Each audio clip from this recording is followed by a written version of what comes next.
Get ready, Staten Island. The Ferry Hawks are back at SIUH Community Park July 7th to the 12th for a 6-game series against the High Point Rockers. Wednesday, July 8th with first pitch at 6:30. It's Woo Wednesday in collaboration with the Wu-Tang Clan. The Ferry Hawks transform into the Shaolin Hawks. Thursday, July 9th, first pitch is at 6:30. It's Thirsty Thursday with $5 Bud and Bud Light drafts. Visit ferryhawks.com now to lock in your seats.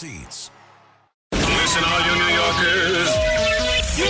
Taxi. Okay, man, we're looking around. This is the 77 WABC minicast.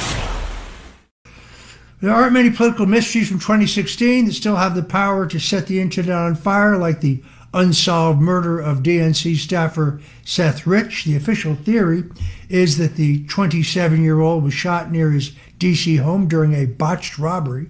His family has rejected all claims that he was somehow connected to WikiLeaks or murdered because of his work at the DNC, and they have continued to claim that he was the victim of a robbery gone wrong, but his wallet, his watch, and his jewelry, as well as his cash and credit cards, were still intact.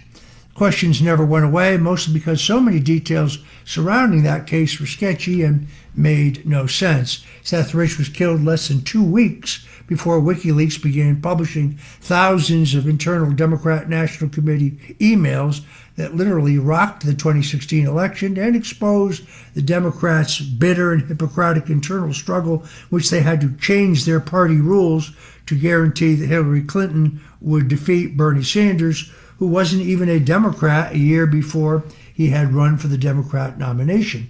As a result, a theory emerged that emails WikiLeaks released hadn't come from Russia, but came from someone inside the DNC. In fact, it was in my trial that the FBI was forced to admit that they had never actually inspected the computer servers of the Democrat National Committee. The underlying theory of my federal trial, in which I was accused falsely of lying under oath to cover up Russian collusion that we now know categorically never existed, there was never any evidence produced at my trial of an actual online hack. In fact, the judge refused to allow me to introduce forensic evidence or expert testimony, which I could have proved that there was never any online hack.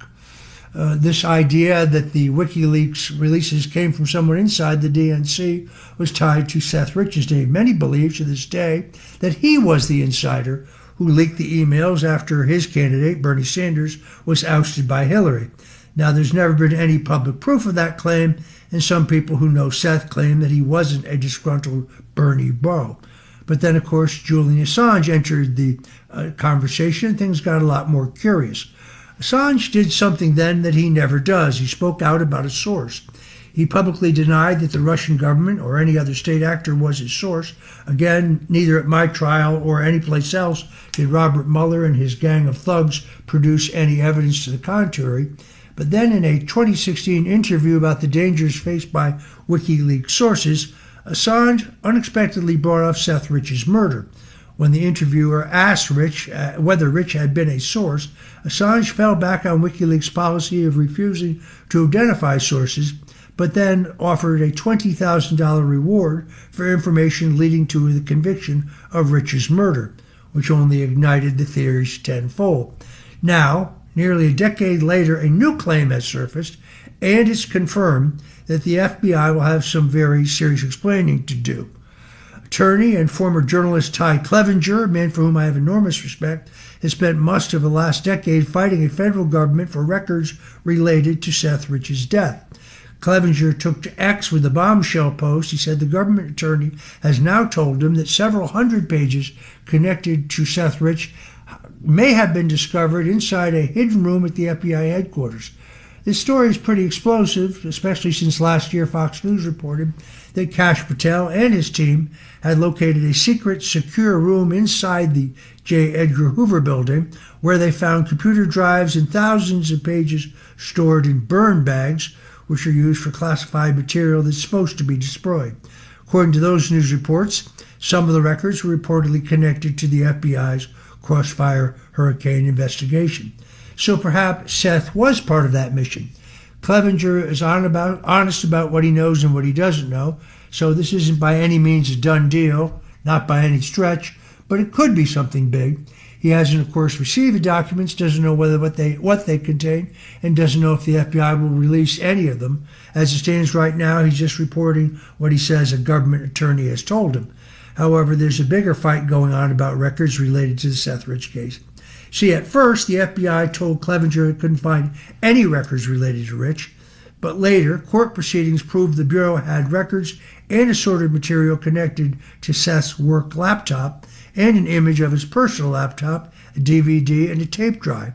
They had all previously denied having any of those. Later, a federal court ruled the FBI improperly withheld that material and ordered the Bureau to provide additional information about what it had.